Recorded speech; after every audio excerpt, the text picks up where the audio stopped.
Hello, everyone, and welcome back to the fourth session of the ETC seminar on astrology and astronomy.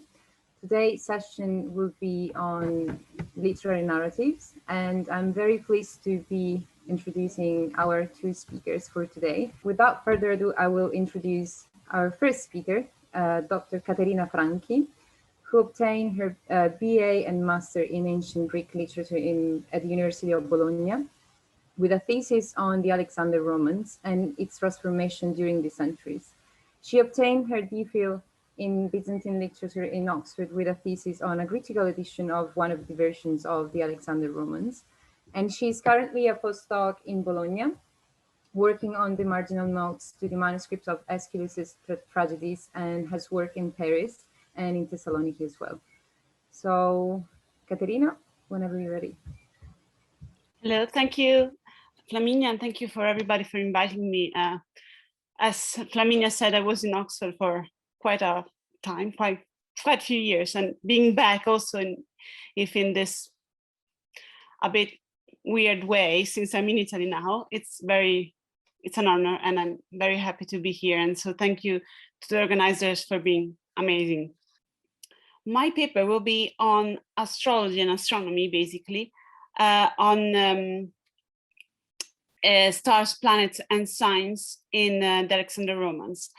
So first of all, what is the Alexander Romans?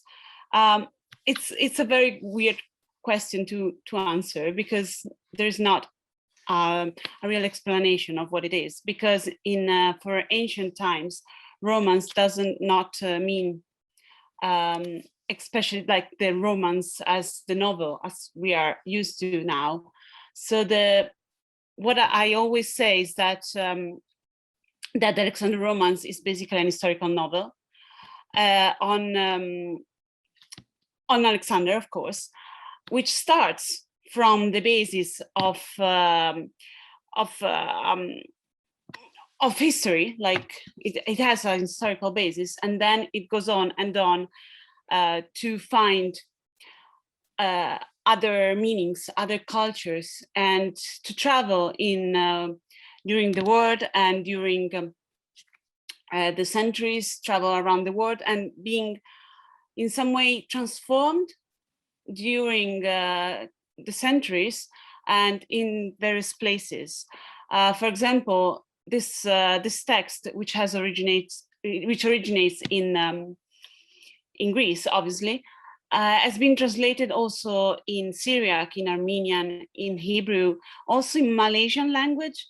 So there's a Mongolian language. There is an Alexander Romans also in Mongolian, and obviously every one of these cultures takes Alexander's story and represents it in its own way, and it's in its own spirit. So the Hebrew version, for example, just to give some hints, in the Hebrew version, Alexander goes to Israel and basically kneels in front of the priest, which is something probably Alexander would have not done once. So this was just the beginning, just to set what this text is.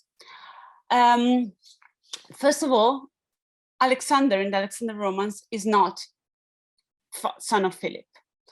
He's not son of Philip II. He's the son of a magician who is the last pharaoh of Egypt. The last pharaoh of Egypt is historically a pharaoh called Nectanebus II. And if you go to the British Museum, you see his sarcophagus, which is probably also where Alexander himself was buried for like a few years, but who knows? Alexander's tomb is not to be found. So Alexander is son of this magician. This magician is of Egyptian origins, and he's described as a wizard, basically, as a wizard who manages to win battles, also creating clay ships of his enemies, putting them in a basin, as you can see in this in this wonderful image of one of the Alexander Roman's manuscript, puts them in a basin and basically puts them on fire, so the clay melts, and all the ships of the enemies are destroyed by the gods. But at a certain point, the gods of Egypt abandon Nectanebus II. They stop caring for him. Historically is when Egypt is being conquered at by the Persians in the 4th century. So Nectanebus II flies and travels to Macedonia. He travels to Macedonia, where he presents himself as a seer, as a magician. And the Alexander Romans offers a lot of, in this first version, which is of the 3rd century AD, the Alexander Romans offers a lot of various terms to indicate the various kind of sorcerers or wizards or of astronomers. They are seers, they are Ammon's wizards. There's a lot of categories for each type of magician, astronomer, and astrologer. We all know that in ancient times, astrology and astronomy were not two different things. They were one single thing. What Nectanebus presents himself as a seer and as a fortune teller.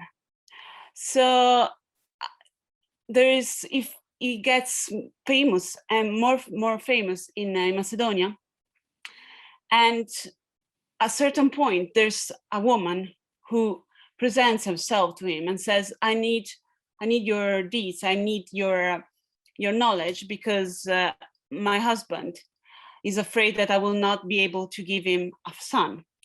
And this woman is Olympias, the wife of Philip II and the mother of Alexander. Alexander is not yet born.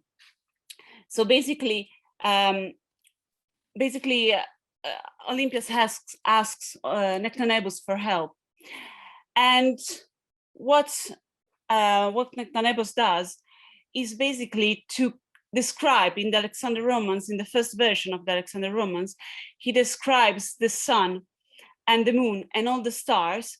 And there is a clear specification of all the decans and all the 12 slices of the sky, which is to be found also here. It's like one of these tables, this astronomical table and astrological tables, such as the ones we find also in this image. I hope you see it, where in the middle there's the sun and the moon. I don't know if you see my arrow. There's this is the moon, this is the sun. These are the 12 zodiac signs. These are the 24 decans. So what is described in the Alexander Romans is really the description of one of these tables, which means that probably the author, if there was any author, had under his eyes, or at least he knew of the astrological and astronomical tables that were used during the 4th century. And he describes also the 7 planets, and each of the planets has its own stone. The correlation between stones and planets and zodiacal signs is pretty well known. Everybody knows that. Oh God, I'm a Leo, so I have to be these red stones. And the sun and the moon are considered part of the planets, of course, and there are not the last planets, because they were not yet discovered. And as you can see, in the Greek version, the sun is connected to the crystal. In the Latin, is cristallo. In the Armenian version of the 5th century, it is icy crystal, and in Syriac, it is crystal. So for us, it's a bit strange, because normally we associate the sun to gold or to some shiny golden stone, while in this version there is the crystal, because the crystal was the most important stone of antiquity, and it was the one that was supposed to have collected all the sun rays in order to make them shine even more. The moon is a diamond basically, and or amaranthine. The Mars is hematite basically every time, and basically it's a red stone. Okay, Hemas is Vahram it's a red stone. Obviously, I don't have to tell you why Mars is a red stone, and Mercury is green. Jupiter is light blue or ethereal. It doesn't have a real color, a real nature. It's more like ethereal, while Venus is a sapphire. The Greek, the Latin, and the Armenian versions all have also Saturn, which is associated to a snaky stone, and always this Greek, Latin, and Armenian versions have a white marble, basically, for the ascendant. Obviously, this description is only in one version of the Alexander Romans, in the Greek part, only one manuscript of the Latin and in Armenian, but not all of it is in the Syriac. It's not in the Syriac translation. They're all translation of the Greek. As I said, every translation takes the Alexander Romans and modifies it according to its own beliefs. So first, Nectanebus tells Olympias something about the fact that she and her and her husband will have a son based on these astronomical tables that are favorable to her. But the problem is that Nectanebus falls in love with Olympias, and he transforms himself in a snake that represents the god Ammon, which is basically Zeus for the Egyptian, and tells Olympias that Ammon will visit her during the night, and she will have Ammon's son. But as you can imagine, it's not Ammon, it's Nectanebus, who has sex with Olympias, and Nectanebus becomes the real father of Alexander the Great. But Olympias is certain, absolutely certain, that it's Ammon and not the wizard. All this time, Philip is at war, so he doesn't know anything about all this mess. So Olympias becomes pregnant, and obviously she thinks it's Ammon's son. And it's well known that Alexander was presented himself as the son of God, and the son of God with the majuscule G, or of God, depending on the centuries and on the ages. And when Alexander is born, there is a very weird text in the Alexander Romans, in the first version, which is the third century. There is the Alexander Horoscope. There is a very long section. It's a very, very complicated Greek, also because there's only one manuscript of this version, and this manuscript is horrible. It's like no one can read it. It's of the 10th century, and it's all humid, and it's very difficult to read. So there is a long section, which is only to be found in this version and nowhere else, where Nectanebus is telling Olympias when to wait, when to push, because he tries to comprehend the native chart of Alexander. Some scholars have used this horoscope to find the real date of Alexander's birth. But the problem is that this horoscope, according to scholars, honestly, I don't know much about ancient astrology, so I have to follow other scholars who know a lot more. Based on the ascendant and the position of the planets and of the moon and of the star, it is possible to date this passage to 150 AD, which is not 356 BC. So it's a very, very late horoscope.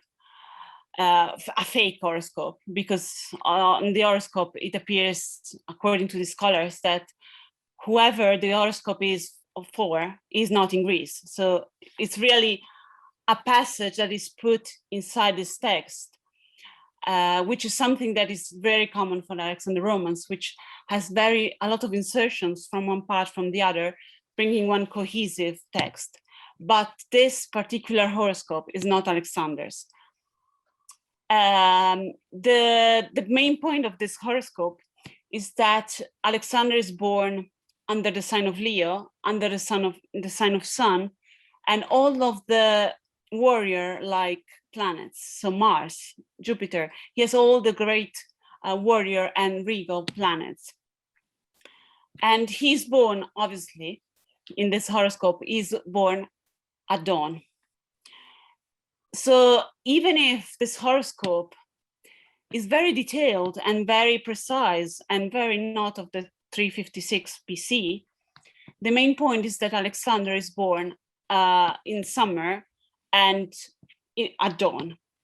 We actually have a possible date of Alexander's birth based on other passages in the historians, where basically it seems that it's around the 20th of July, or between the 20th of July and the 6th of August is probably Alexander's birth, also because it's during the Olympics, and the Olympics were in summer, and he died not having yet obtained his 33rd year. So he died in June.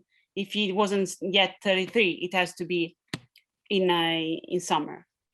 Alexander is born, and another passage that links Alexander and his life and to astrology is when his father, his real father, Nectanebus, brings him, when he's a little older, when he's a child, brings him to observe the stars. And what we have in the text is the description of really an astronomical sighting with all the constellations. We can see the Draco, basically.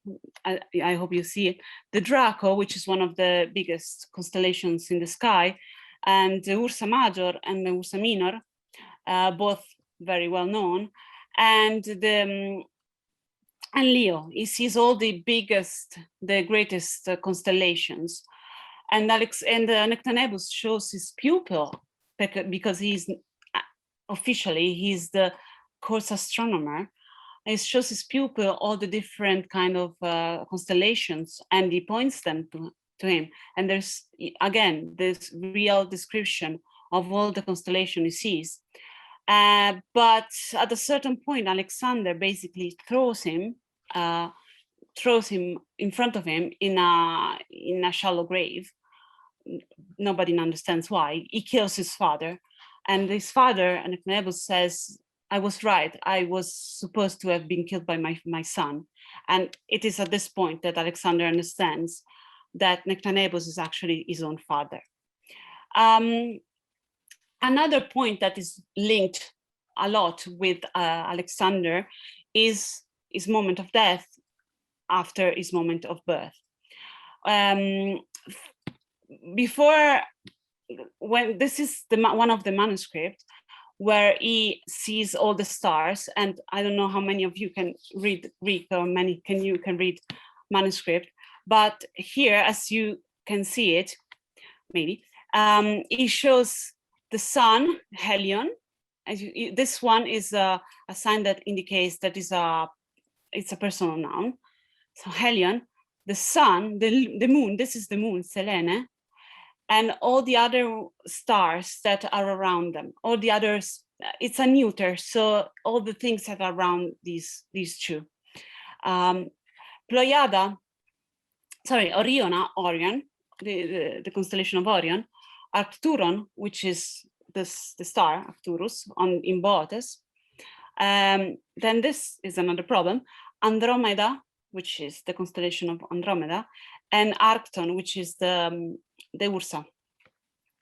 This Steraya here, this spelled Steraya, does not have any actual meaning in Greek. There's no word that means steraya. There's no name that is steraya. So what I suggest is that it's actually astera, which means star, and is linked to Arcturon. So it says the star Arcturus. So I wanted, to give you this image also to see how a manuscript. This is of the 12th century, and afterwards, here is what I told you before.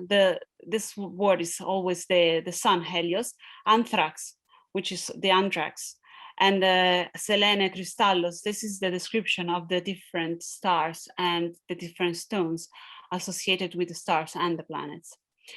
As I said, the other moment linked to Alexander when talking about astrology and astronomy is his own death. His own death, Alexander's death is always a puzzle and a problem, because first of all, we don't have his corpse, so we don't know how he died. And there have been speculations and plots and mysteries. Oh, how did Alexander the Great die? And there have been very, very weird hypotheses, such as, scoliosis. I even heard of scoliosis. But in the Alexander Romans, being a historical novel, basically, what is mystery becomes fiction. And Alexander is killed by his own courtiers when he decides basically to get rid of one of them. This courtier is called Antipater. Is afraid that he will get punished because he has badly treated Olympias, Alexander's mother. And so he sends his son to kill Alexander, basically. And his son is one of Alexander's cupbearer. So when he prepares the banquet, he puts this poison that is more powerful than anything before. And according to other historians, it was Aristotle himself that had acquired the poison, and pours it into the wine, and Alexander drinks it, and he fell ill. And there's this agony where Alexander understands he's dying and doesn't want to be seen as dying, and tries to throw himself in the river Euphrates just to, the body disappears. He's ascended to the sky. And Alexander Romans points a lot this imagery of Alexander as being a sort of new Christ that has drank from the calyx that brings death, and he has to become third of the human beings that have ascended to earth.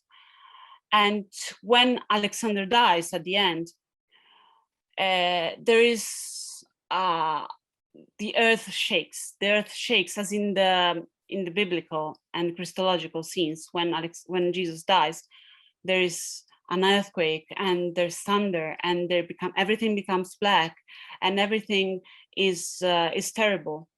So when Alexander dies, the earth shakes, and the statue of Athena moves, and the statue of Zeus cries, and the sun blackens, and there is a star that rises from the ocean and to the sky. There's an eagle that comes with this star, throws it back again to the ocean, and then the star goes back again, signifying basically Alexander's soul that has ascended Earth and has become one of the stars. Sorry.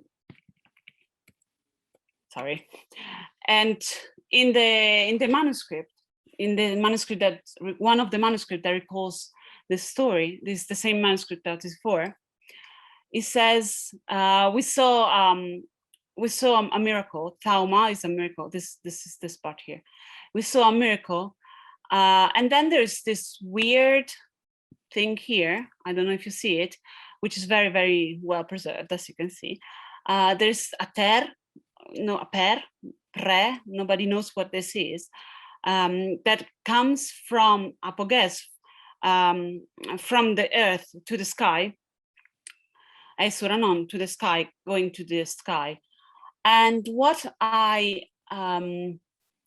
suggested in an article some times ago is that this word here is actually Orion, the constellation of Orion, which is because it's a sort of pra.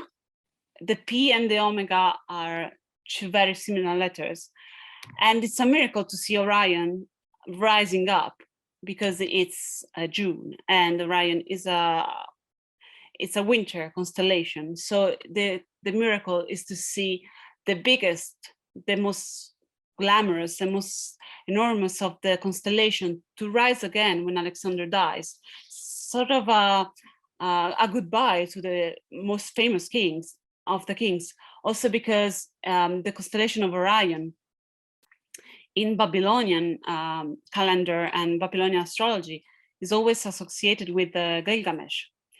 Orion in Babylonian astrology and astronomy is Gilgamesh, and Alexander has been very, very frequently associated with Gilgamesh himself, because he's the son, is a human being. Well, Gilgamesh was not a human being, but he's the human king that arises and wants to find the immortality of the soul and travels through the world, and then is defeated by his own men, by his own friends. So as Alexander and Gilgamesh are very, very frequently associated.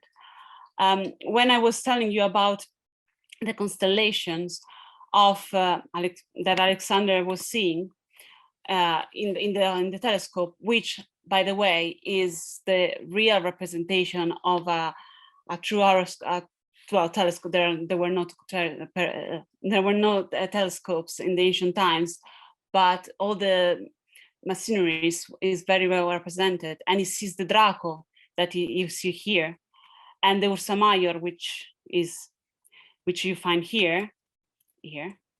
This is the Ursa, which here, this point qua, and Andromeda, and Arcturus, which is one of the biggest stars, and the Pleiades as well, which is one of the clusters of the sky, which is one of the most easy to recognize clusters, also in the northern sky, and obviously Orion, which is, I think, the true representation of Alexander's soul that has arisen from the limits of humankind. So as to sum up, Alexander's life is pointed with astrology and astronomy since it's not even its beginnings, but its conceiving.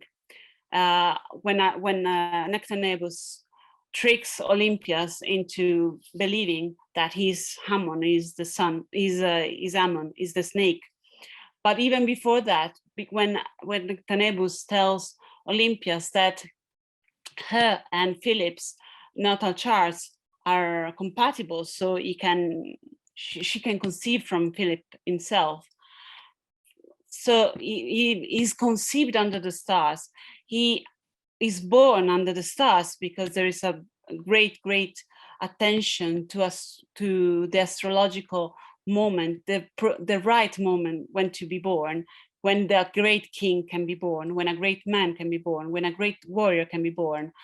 Every other moment, Olympias has to restrain herself from giving birth, because otherwise there will be a lower man, an insignificant man, a poor man. And so Nectanebus tells her exactly when to push, when to give birth, because under the sun, under Jupiter, under Mars, there will be the greatest of men. And Alexander's life is always has always been connected also to science, because he was a great seeker, and he was always very, very cautious when to attack, when not to attack, according to the seers and to diviners. He was very, very well conscious, even if basically he did what he wanted. And when his best friend and lover Hephaestion died, the decline of his mind becomes even clearer in the historians when he tries to find signs from the gods, from heaven, from hell, from wherever, that his lover is an hero, has become a god himself, and there is he becomes historically, he becomes even more cautious to all the omens, and he's always asking the mantes, that are the diviners, to tell him what is right, what is wrong. And at the end, Alexander, when he dies in everything destroys himself. The world destroys himself. The sun blackens. The world collides. There's an earthquake. Basically it's an apocalypse. It's an apocalypse when Alexander dies, but his soul lives on and becomes one of the stars in the sky, with the blessing of Orion, which is the biggest star, the biggest constellation, the constellation of the kings, that arises just to honor him. Thank you.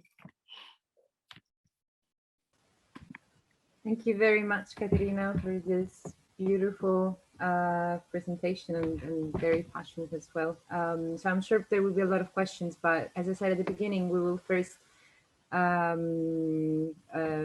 finish with the second paper. So it is my pleasure to introduce Dr. Franchi-Olley. Catherine, as an undergrad, studied Anglo-Saxon, Norse and Celtic at Trinity College in Cambridge. She then moved to Newham College for her MPhil in the same subject, and then she returned to Trinity College for a DPhil.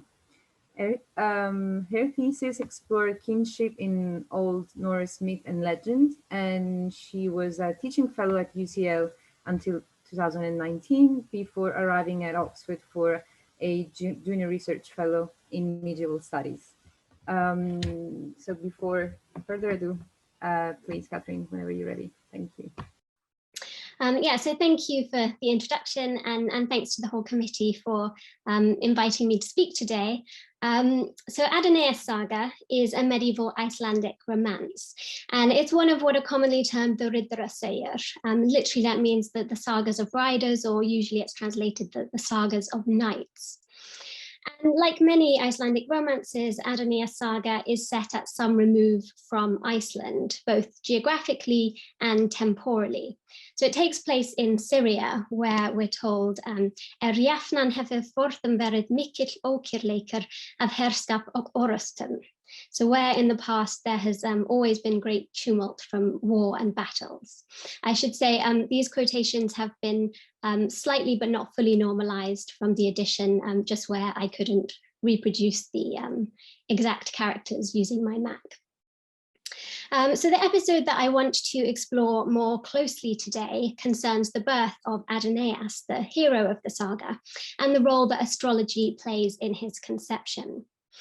And this is part of my wider research project into birth in Old Norse literature and society, in which I'm aiming to use scenes of childbirth as a means of accessing the underlying epistemological systems of knowledge, the underlying epistemological system of Old Norse society.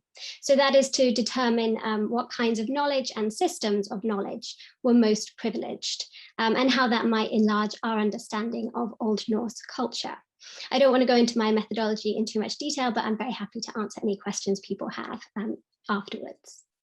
So Adenius Saga opens by introducing King Marsilius of Syria and his wife Semirana, and she's the daughter of the king of India.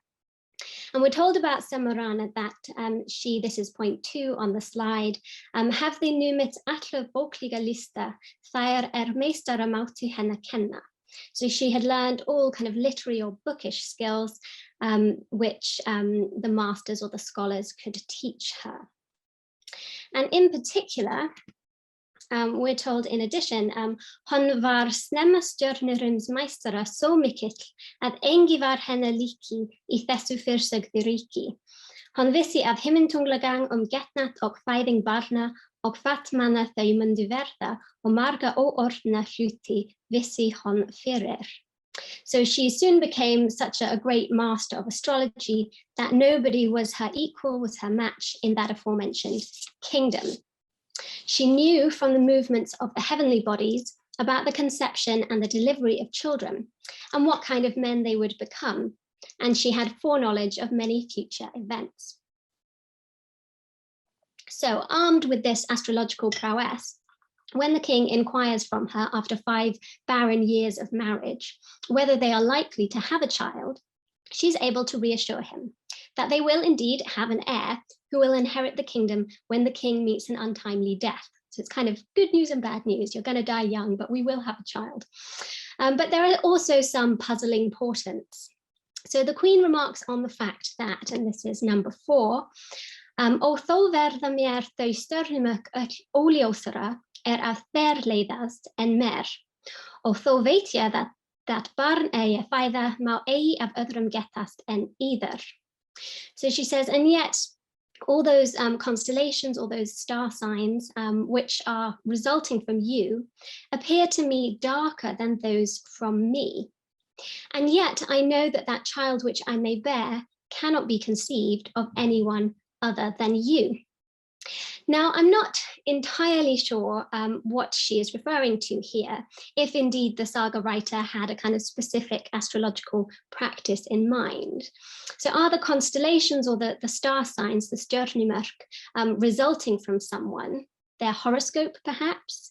And if anyone better versed in astrology than I am has any suggestions, I would really welcome them in the discussion afterwards. What darker oleosara means in this context is also a little bit obscure. But the key point, I think, is that this is something puzzling that suggests a difference between their 2 futures, that of the king and that of the queen. Now, even stranger, she also goes on to say, and this is point 5, af öllum hlutum undrums var mest, að sú hin ágæta stjarna fyrirfarandi þeim börða sem af okkur mun fæðast, æ sem í 2 stjörnur skiptist, sem þó má eigi vera að sin stjarna fylgi forst okkars afkvæmi. So she says, we wonder most of all things that that excellent star, which is preceding that birth, which will be born to us, always seems to be divided into 2 stars, í 2 stjörnur, although it cannot be that both of the stars may pertain to our offspring. Now, this is probably just a sort of narrative conceit, but there is, I think, an astronomical explanation for her vision as well. What she's describing could be a kind of double star, not a true double star in the sense of a binary star, that is 2 stars which are, quote, bound by mutual gravitational attraction into an enduring, usually lifelong dynamic system. And those usually require a telescope to distinguish, but rather an optical double star. So 2 stars that appear very close together from Earth, when in actuality in space they're actually light years apart. Now, double stars were known in ancient astronomy. Ptolemy apparently used the term double star in his description of the constellation Sagittarius. But I'm not aware currently that there was any special astrological significance accorded to them. Although again, of course, if anybody has any further information on this front, I'd really be fascinated to hear it. So in preparation for this anticipated birth, several years after this conversation, the queen has the king build a special castle by the sea, which is only accessible by an external staircase. However, unfortunately, her instructions are secretly overheard by the scheming Duke, Constantius, and he holds almost 1/3 of the kingdom of Syria, so he's kind of like the most important retainer of the king.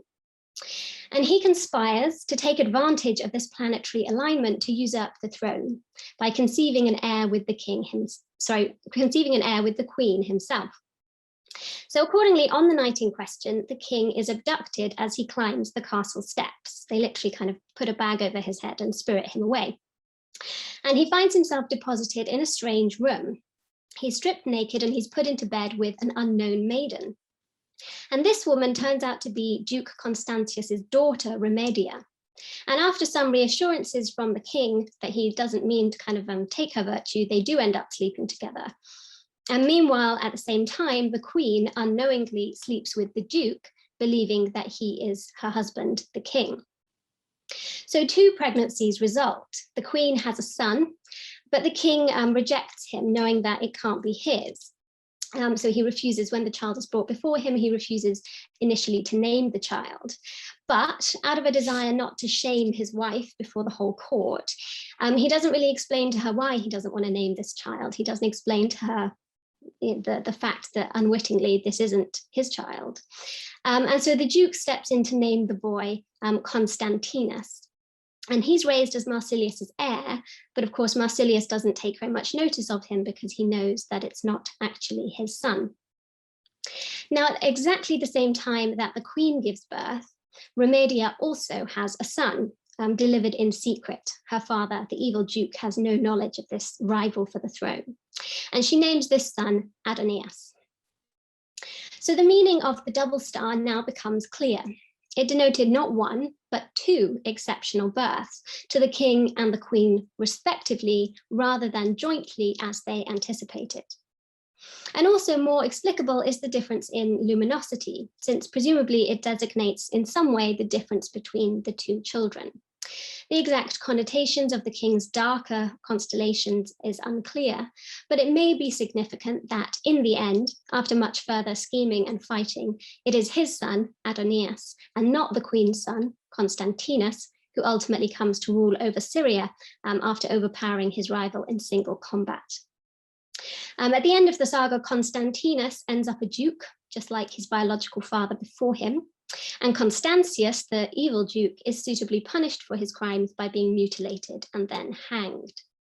But saddest of all, I think, is the fate of poor Queen Semirana. And she goes to live with her son, Constantinus, in his dukedom. But we're told, number 6 there, undi litsidan medan hon livdi, with little delight afterwards while she lived. So presumably she's kind of brooding over the frustration of all of her hopes for her son and her relegation from her own preeminent position as mother to the king.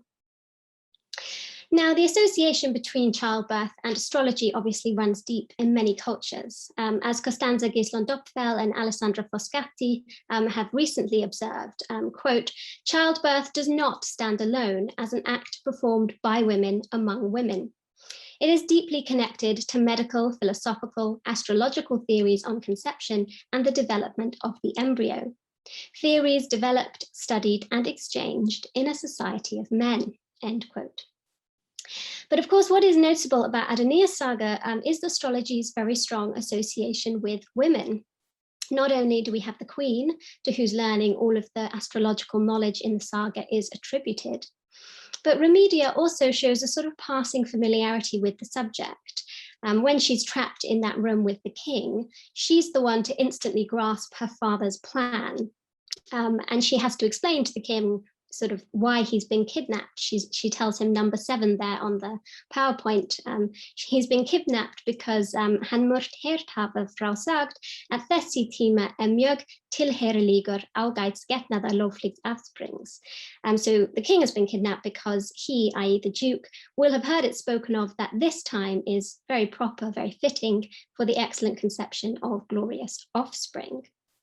So she immediately understands that her father intends to see to it that the offspring conceived will be his son and not the king's, whereas the king seems a little bit slower to catch on.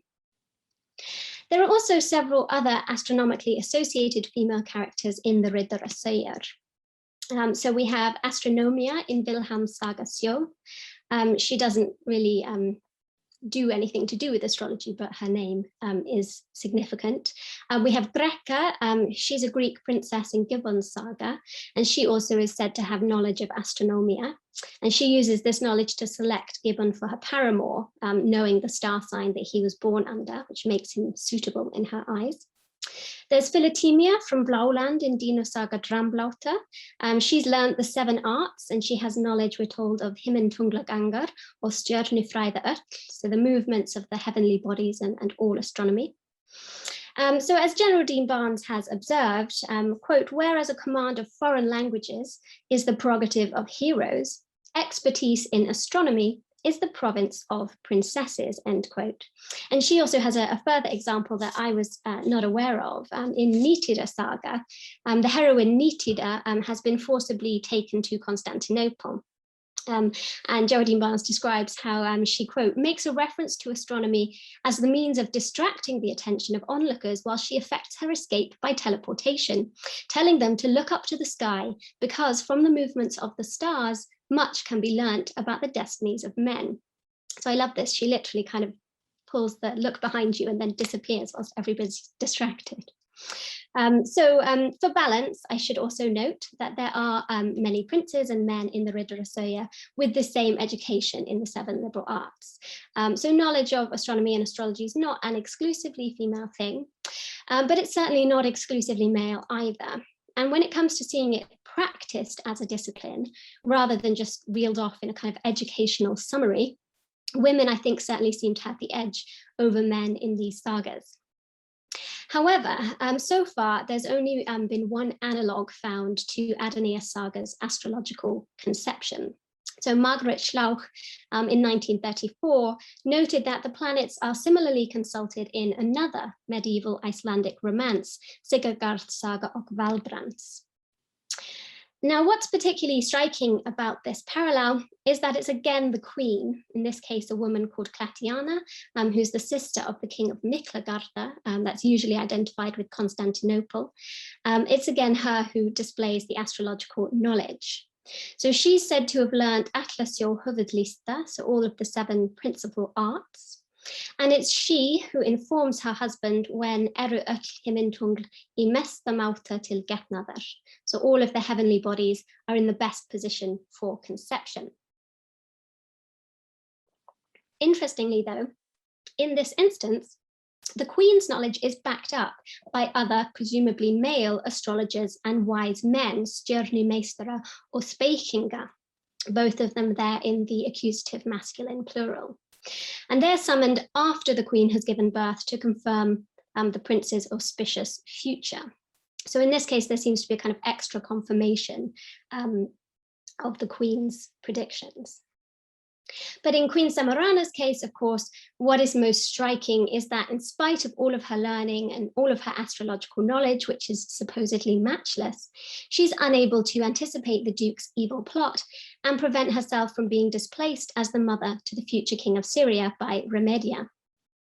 Though her predictions are correct in the sense that both sons conceived at the particular moment she identifies as the most favorable are indeed outstanding men, just as the heavens betokened, she fails to interpret the star's dual nature, which might have warned her of future events. Now, there is an air of narrative inevitability about this. In much the same way that accurate interpretations of prophetic dreams may be dismissed by saga characters. So as in the opening chapters of Gunnlaug's saga Ormstungu, where a man called Thorstein rejects the interpretation of his dream about various birds as predicting which of his daughter's several suitors she will ultimately marry. So Samarana is doomed to ignorance for the purposes of plot. Were she to have been able to intervene, there would be no story to tell. And in fact, the moral of the saga, in Schlauch's opinion, is that it is useless to try and thwart the will or the destiny of the stars. Thus, she writes, despite the machinations of Constantine, by whom she means Duke Constantius, the decrees of the stars are carried out. Although Adenius is unfortunately born of the wrong woman, he does succeed his father and achieve the promised glory.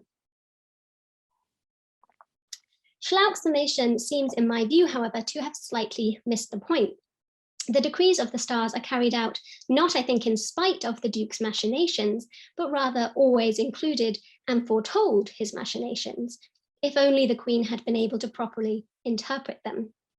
So while fate, as decreed by the stars, certainly emerges as fixed and unalterable, the impression one gains of astrology, of actually interpreting the heavens, is that it is a fallible, unreliable science that is open to misinterpretation, possibly, particularly perhaps, when in the hands of women. The Queen's mistake could be interpreted as another example of the rampant misogyny which pervades the Icelandic romances. Lots of intelligent and powerful women are humbled and humiliated by male protagonists in the romances, often as a prelude to their marrying them. So once they've humiliated them, they then say, now you're fit to marry. But equally, I think it's interesting that Queen Samarana herself seems to recognize the difficulties of astrology, because when the king initially approaches her to ask about the chances of their conceiving, we're told, and this is number 8 here, "Hon var nøkket sein I ørskurða þetta mál." So she was rather slow in deciding about this matter. So she seems rather hesitant. Is she unsure or maybe confused by these puzzling portents and the difference between her and her husband's constellations? Unfortunately, her mistake forces her into the role that is played so frequently by queens in medieval romance as the site of medieval anxieties about the corruption and contamination of the lineage and the fractures of the court, all of which are then played out on the body of the often adulterous queen. And in this way, Samarana invites parallels with more famous queens like Iseult and Guinevere, but she is the more problematic because, of course, she actually bears a child, even though she remains unaware of her own adultery, while other adulterous queens of medieval romance are conveniently barren. The unreliability and the corruptibility of the royal female body has here developed, I think, to incorporate a kind of intellectual unreliability as well. So it's not just her body, but her mind that becomes suspect. And we see the melding of the two vulnerabilities later in the saga too, when after murdering King Marsilius, Duke Constantius tries to get Samarana to marry him. And initially she refuses, but then she's fed a potion of forgetfulness, another classic medieval motif there. And under the influence of that potion, she marries the Duke and even is said to be very much in love with him. So the body's vulnerability to ingested influence, its inability to kind of retain perfect boundaries, becomes then the cause of a mental vulnerability as the queen's mind is influenced against her will. And I think in the opposite way, the queen's initial intellectual mistake in her astrological interpretation has then paved the way for her body's vulnerability and violation in the earlier conception episode. Now, as I mentioned in my abstract, the use of astrology to predict the future of a saga hero is an unusual technique in the Old Norse sagas. So aside from Adenius Saga and Sigurðar's Saga och Valbrands, which I've mentioned, it does also appear in Bartlem's Saga och Jósafat, which is a saga owing much to the legend of Buddha. Astrologers at the birth of that saga's hero, Jósafat, again, the son of the king of India, predict his future conversion to Christianity, something that the king then takes steps to prevent, although, as you might guess, he does not succeed. But generally in the sagas, dreams are a much more common technique. I've already mentioned Gunnlaug's Saga Ormstungu and Thorstein's dream foretelling the future of his unborn daughter Helga. In Sverre's saga, the mother of the future King Sverre of Norway dreams before his birth that she gives birth to a brightly glowing stone which evokes terror in herself and her maid, clearly a sign of his future royal destiny.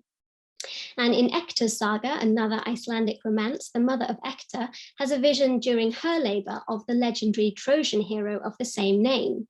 And he appears and informs her that the boy she is delivering will be a great and noble hero and authorizes her to name him after himself. In Harða Saga, one of the Icelandic outlaw sagas, Signy, the mother of the saga's titular character Hörða, dreams before his birth that a tree grows in her bed, and it spreads out to encompass all of the buildings on the farm, but it doesn't blossom quite as nicely as she would like, quite as well as she would like. And that anticipates both Hörða's greatness, but also his eventual outlawry and his sad demise. So why does this saga then choose to utilize astrological knowledge rather than the more conventional dream motif? Geraldine Barnes, in her excellent monograph, The Bookish Riddarasögur, has demonstrated just how deeply these sagas, the romances of Iceland, are steeped in the encyclopedic, historical, and cosmographical traditions of the 14th and 15th centuries when they were being set down. The Riddarasögur, she argues, quote, reflect the worldview of an educated person of the Middle Ages, the traditions of learning embedded within them, betokening writers, readers, and listeners of a comparable level of schooling.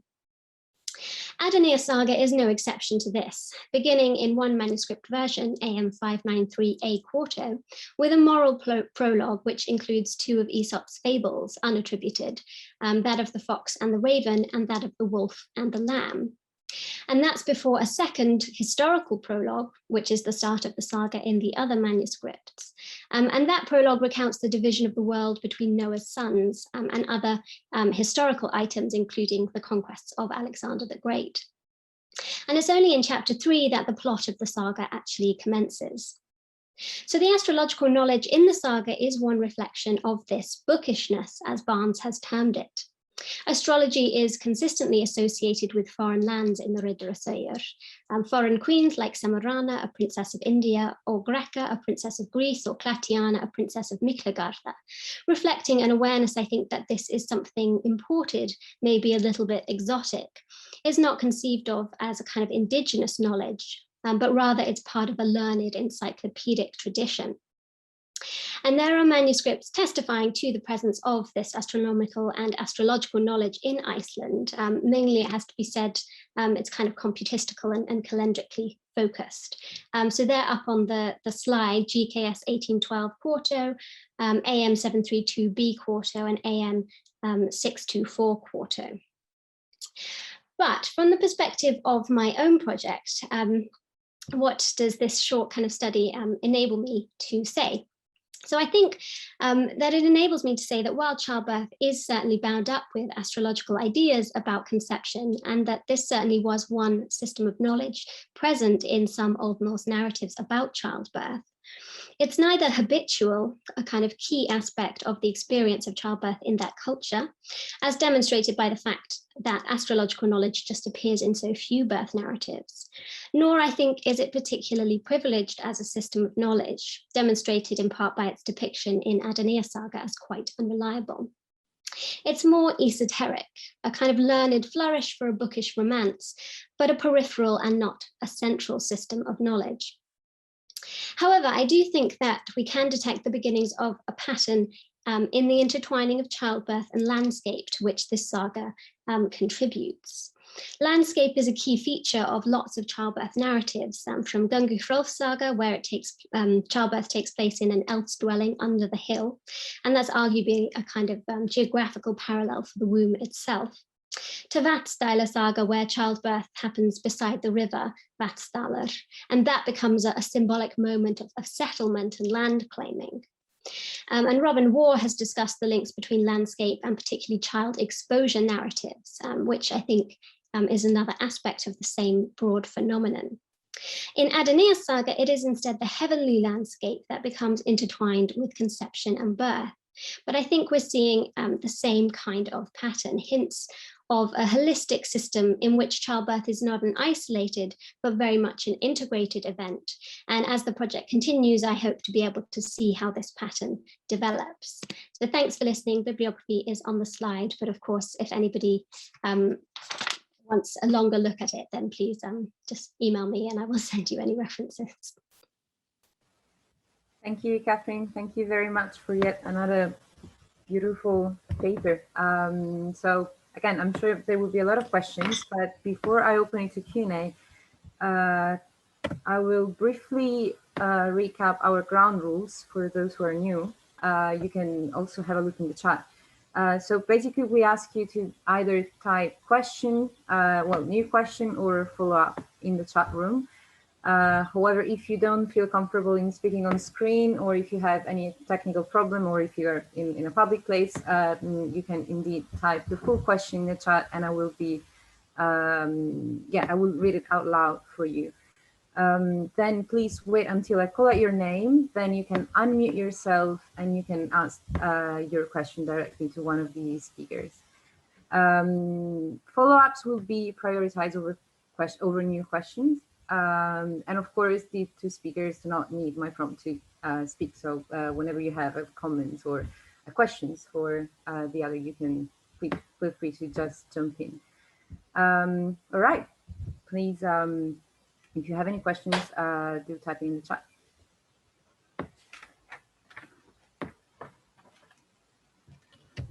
So, so before, well, I will give a few minutes to think about some questions. I have a question for Caterina. Yes. And my question is about I mean it's very specific. It's about when you were talking about Orion, well, I guess the word that you identified as Orion, right? Orion. In your analysis, and Oh, then, the word, the weird word. yeah, the real, Okay. yeah. I mean, I come from a very different background because I study ancient Chinese, so I know nothing. Oh, okay. I know nothing Okay. about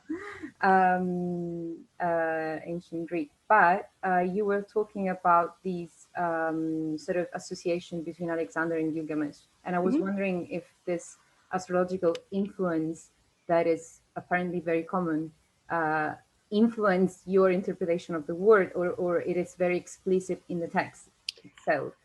So this was, this was just a thing that I didn't quite get. Thank you. No, honestly, that came after. The first thing that came was the pra, because I always read pra or priona. Priona means soul, so it's not very, it's not very majestic or royal to see us. So SAW, rising up from the ocean, is a bit lackluster. So the priona, everybody reads priona or pra or priona. So the P in manuscript is very similar to omega, which is the first letter of Orion. So I said, oh, so Oriona. Oh, that makes sense, because we are talking about stars and we are talking about a miracle, okay? Because it says we saw a miracle, and okay, rising, well, a soul rising is a miracle. It's not very, very well, regal miracle, but to see one of the biggest constellations of the sky to rise again, especially because Alexander dies in June, so Orion is not there.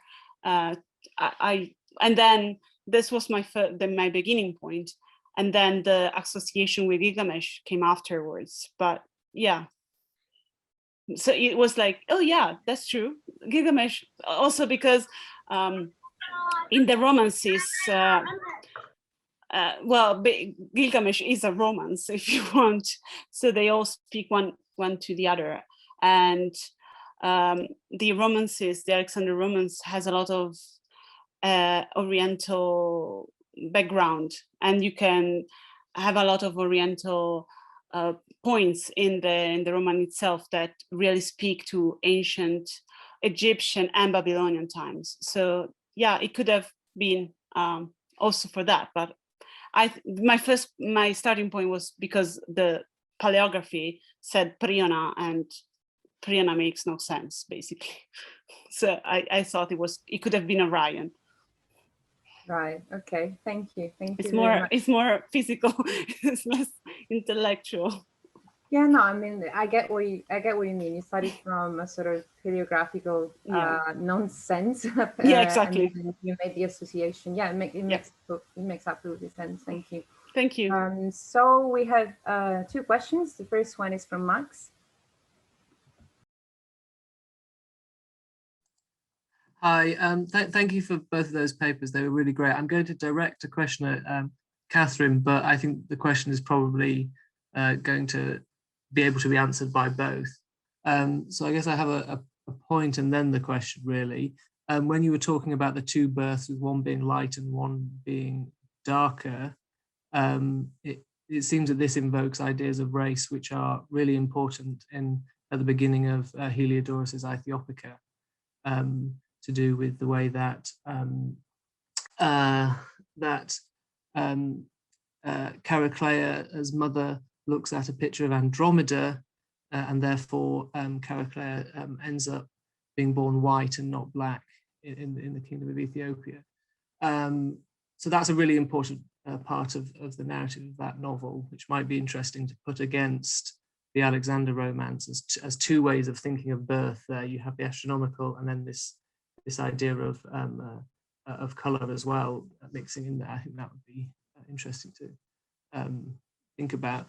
But if if I was right in what you were saying about the use of astronomy in this saga, you seem to be, maybe it was me reading more into what you'd said, but you seem to be suggesting that it was a negative thing for the mother to fail in her predictions, or that it was presented as a negative thing.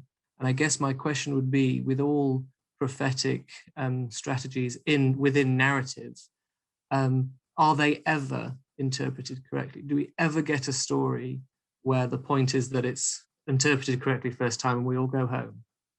So is it such a problem, I guess, is my question. Yeah, no, it's a great question. Thanks. And thanks for the comment as well. That's really interesting. Yeah, so I struggle with the sense of narrative inevitability, right? Because as you say, these things are never successful. But I suppose compared to maybe Sigurdar's saga, where it's more just kind of confirmatory, the sun will be great, and then the sun is great, and it just kind of has that confirmatory purpose to reassure, I don't know, the audience right at the beginning of the saga to kind of expect future greatness. Whereas I think here, I do find it interesting that there is this kind of aspect of it that she's clearly picked up on. She's really puzzled by the doubleness of the star. And presumably there's meant to be a slight sort of, I don't know, disjunct between the audience reaction, maybe, especially if they already know the plot of the saga, kind of. So there's also an element of sort of foreshadowing, the kind of almost like that enjoyment perhaps sometimes when the saga audience knows what's happening and that the characters themselves have are left in ignorance. So I think certainly there is a sense that the hints are there that she's not picking up on. I agree, there's kind of no way she could realistically pick up on them within the confines of that literary structure. But I do think that sets it apart from some kind of other astrological motifs where it is just kind of purely positive in the sense of the stars say they're going to be great, and then they go on and they are great. Whereas here there's more confusion because they're both great. Both Adenius Saga and Constantinus are brilliant men, and Constantinus is not like he's not like the Duke in his machinations. He's a really noble and heroic young man. So I think there is this kind of tension between that the saga takes a while to work out as to which of them is more worthy of the throne. And ultimately it's Adenius Saga because they're always going to go with the patriline. But Constantinus has some great qualities as well. So I think there is they get very close to kind of playing with the idea of, what if he was also a potential kind of possibility for the throne, but eventually kind of shy away from it. Thanks, thank you. Also, if I can add, there's nothing it's not the Alexander Romans, but the story of the two twins, the light and the dark. There's a recollection of Ahura Mazda and the Ahura Mazda and the religion of Ahura Mazda by an Armenian writer who's called wait, I just found it. Yeznik of Gorb, who tells of the origin of Ahura Mazda and is of the 5th century AD. And he says that there was the bigger gods in the heaven that wanted to have a child and could not have a child. And in the moment he doubted to ever have a child, two twins were formed. One is Ahura Mazda and one is Hanuman, so the god of good and the god of evil. And the god of Ahura Mazda is like shiny and golden, and he has a perfumes and everything, while Hanuman is black and he smells and everything, which is, I know it probably is not concerning your text, but I was just, it reminded me of that story. So. Thank you, Caterina, and thank you, Kathleen. Next is Christian. Yes, hi. Thanks very much to both. They were very interesting presentations. I had one question for everyone of you, if you don't mind, Caterina and Catherine. For the about the Alexander romance, I wonder what they are not very interesting questions. So just any question is interesting. Well, it's just a point about chronology, which I don't have very clear in my mind, because I've read different datings of the text. Of course, it's a very difficult topic, because I know it has been greatly enlarged and so on. But what I thought until now was that at least the first section, so the first book or something like this, the Nectanebo story, had a very demotic fiction Egyptian character or flavoring, and so some scholars think that it could have originated much before than the rest of the novel. So like even BC, so first century BC or second, even well, perhaps not second, but first, because they argue that there are these similar stories about Alexander being justified as a king in Egypt. So so the kind of stories like Nectanebo's dream and so on. And there are also these Egyptian pharaohs who are also magicians at the same time. So which is kind of very, very particularly Egyptian thing appearing in demotic stories, which are not later than, I don't know, 2nd century AD or something like this. You have also, for example, concerning astrology, you also have these magician kings who are also at the same time astrologers, like Nekhepsos, Necho II, who is well, they say who is represented by Nekhepsos in the Greek astrological tradition. And on the other hand, this very concrete passage about the astrological board, I've read that because the similarity is so great with that astrological board of Grand, the one you have shown precisely. In one commentary, I think it's Nabokov, you surely know it. He says it could be that passage is actually from that age, from the age of that board, which is the 2nd century AD. So I don't know how much value you give to these insights. So thank you for, it's not a weird question. The problem with the Alexander romance is that it is not possible to date it, basically. It's first of all because the first manuscript we have is of the 11th century. So everything we have has been transmitted from one scholar to another, and basically nobody understood what he was writing or what he was reading. You see some errors that are like, really? Come on. And the Alexander romance is is the union. They call them a pastiche. It's not in a bad way, okay? It's objective way. It's a pastiche of different texts. So as you said perfectly, the beginning is called the Nectanebo's romance because it seems that it can be a part on itself of demotic origin. And sorry, I have to pick up my child, but yeah, no worries. Waking up. No so worries. I'm gonna mute it, but I'm listening. Okay. So, and you can see the importance of this. The Egyptian background of the beginning is clear when everything Egyptian is amazing. Okay, so the Egyptians are the best, the Megistoi, the greatest.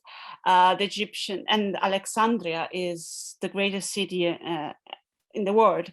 So it is possible, it's very possible that the first part was originated from an Egyptian demotic romance on itself. And as I mentioned, really like on the way, Nectanebus II's sarcophagus could have been used by Alexander, because he didn't choose it, okay? He was put in it. But when he died suddenly, and he was supposed to be carried to Macedonia. But then Ptolemy, his general, hijacked the carriage and brought him to Egypt. And he was supposed to be buried in Memphis, which is the city of the kings, the regal city. But no one was ready for that. He died suddenly, and he was 32, so nobody expected that. And so they had to utilize the first regal sarcophagus they had. And Nectanebus II had prepared his sarcophagus for himself, but he didn't die. He died as he died not in Egypt, so the sarcophagus was empty.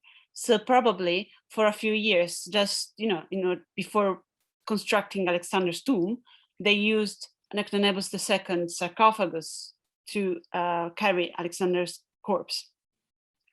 So the fatherly figure of Nectanebus is both in a ideological way. So you can have Alexander, Pharaoh of Egypt, because he is the Pharaoh of Egypt, and both because of practical reasons, which probably were still underlining the people's memories, because it was not that long ago.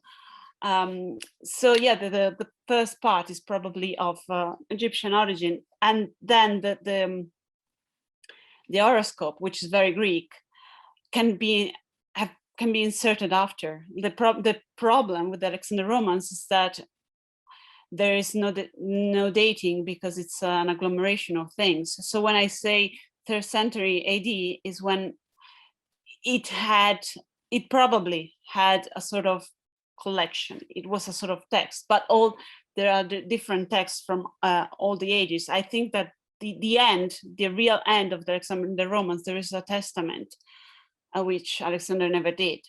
But there's a fake testament, which is probably a political pamphlet of his successors, basically to say, oh, I have the right to his throne. And that is like 5-6 years after his death. So, and so there are really different pieces of different ages. So yeah, it's an Egyptian and Demotic setting, absolutely. And so it is probable that all the description of the tables, as you said, the one you recognized it, the astronomical table, is probably of that age, of that period, because the Alexander Romans and the dating is a very complex and a problem. And everybody that says, oh, the beta version of the 6th century, no, it's the problem with those kind of texts that are popular is that they are not to be given any real date. You can give some ideas, but not the date, obviously. So yeah, I hope to have answered your question more or less. Yes, thanks very much.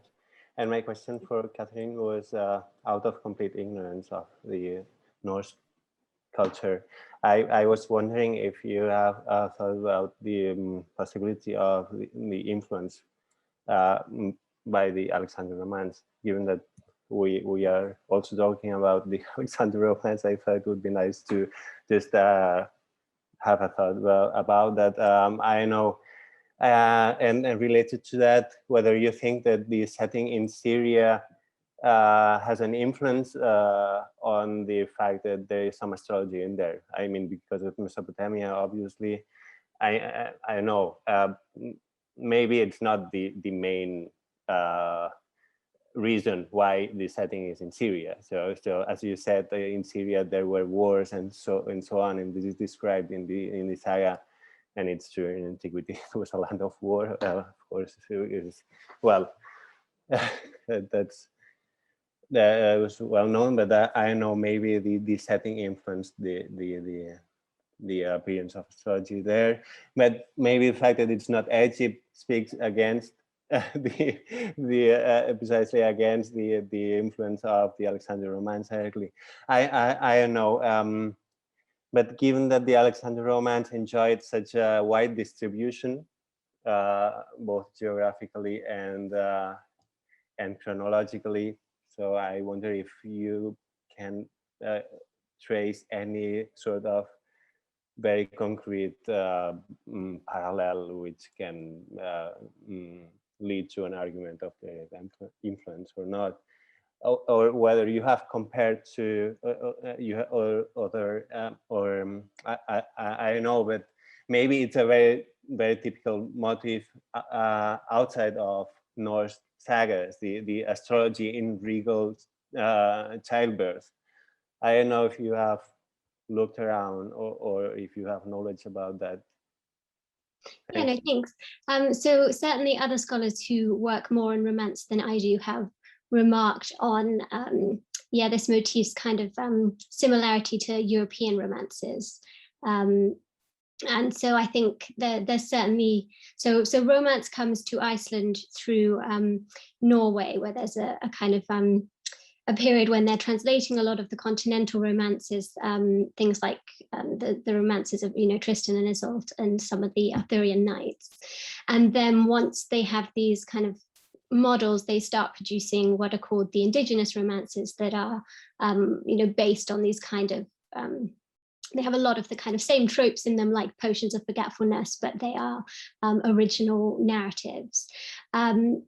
So Margaret Schlauch, in her 1934 book, she comments that she hasn't been able to find a parallel to Adenius Saga. So she couldn't currently kind of work out exactly what the models for that might have been in terms of influence. But certainly it might be worth looking into it again, kind of because as you say, the Alexander romance is well known, and I'm pretty sure there is a version of that in Iceland, but it's not quite my area, so I can't be 100% sure. But yeah, certainly the romances are all feeding off each other, and they often appear in manuscripts together. So you get a kind of 15th, 16th century manuscript where they're all, it's a little compilation of Icelandic romances, and they're all using lots of the same motifs. And so there's certainly kind of there is huge possibilities about these things, kind of these motifs moving across from story to story. But I couldn't be any more specific, unfortunately, just because I've only really started looking at romances quite recently. I mainly worked beforehand on the legendary sagas, which are about kind of Scandinavian prehistory rather than the prehistory of kind of the rest of Europe, which is what a lot of the romances are looking at. And as to the setting, yes, I think it's really interesting that we have Syria, and kind of that's where in the Icelandic imagination, astrology kind of seems to happen. It happens in Byzantium, it happens in Syria, it happens in India. So I think there is an element to, I think the setting is an important element. I think it certainly reflects something that, I don't know, was present in the Icelandic imagination about kind of astrology and its association, certainly. Yeah, thanks. There is the Alexander Romance in Iceland. Yeah, thanks for I can, obviously, I can give you the reference when we are done. I would find that really interesting. There's a particular version of the Alexander Romance, which is in Greek, is not conserved, but it's got the biggest and most famous Latin translation, which is done by this priest. It's called Leo of Naples. It's called the Historia de Praelis, and that translation of the Alexander Romance becomes the basis of any Alexander Romance in Europe. So the Alexandre de Paris and the Roman d'Alexandre and every European saga comes from that. So, and coincidentally, the Syriac version is the translation of the same Greek version we don't have. We have the older translation, we don't have the Greek one, but who knows? So I can give you the reference. Yeah, no, I find that really interesting. because yeah, I've not done any work. Yeah, no worries. Right, so Flaminia is having Wi-Fi issues, so I'm going to take over. Perhaps for the last question, we still have time for one very short question or follow up on anything that has been said already. So if you want to ask one last question. Yes, Harry.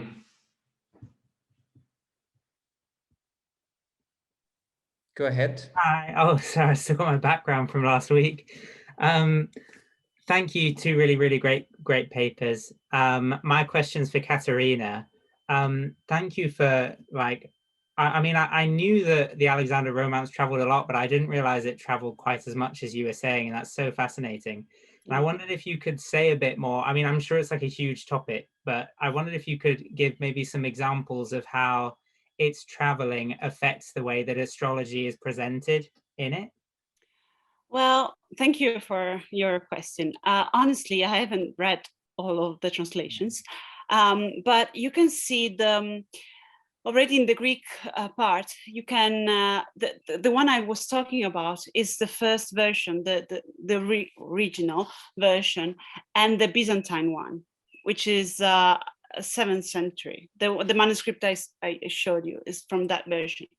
All the other versions, which are more Christian, and they were based in Byzantium and were more scrutinized by the Christian milieu, they don't offer astrology at all.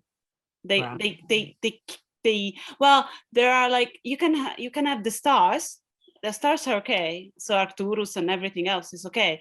The astrology is completely cancelled from all the saga, which is you can see it's a pattern. You can see all the both the moments where Alexander thinks of himself as God, and well, you know, there was a bit of a problem with the Christian milieu, and all the astrological parts are cancelled. So yeah, there is when the thing I said about the stars, the star that comes back up to the sky when he dies is not in the other versions, because it's a bit of, you know, it's ascension of God basically. So it's a bit of a tricky moment. So the Armenian version, nevertheless, has a lot of which is basically, it could be one of the most Christian ones, because the Armenian religion is the first Christian religion basically. It doesn't offer the horoscope. That doesn't appear anywhere else, but it's got a little bit of astrology. So you of the ones I've read, there's a sort of slow declension of the astrological part, because, or either they did not understand it, which is very possible, because it's very tricky, or they thought it as not pertinent or not suitable for the audiences. So, but I honestly haven't read all the others. There are like 40 translations in ancient languages, and I'm not talking about the modern ones, because that is uncountable like a stars basically. So yeah. That's so no, thank you, and thank you, Domenico, for taking over. I was having Wi-Fi issues, of course. And so, but so I disappeared for a few minutes, but the part that I could listen to, it was really great. So thank you, everyone, for yet another great session. I'm afraid we don't have time for another question. So I think we will call it a day for now. And I hope to see you next week for another session on mythologies. But thank you both, Caterina Frankie and Olly, for today's session. And yeah, I hope you have a great day. Thank you very much for inviting us, the tales of the two Catherines, which is very That was not on purpose. Not on purpose, but that functions a lot.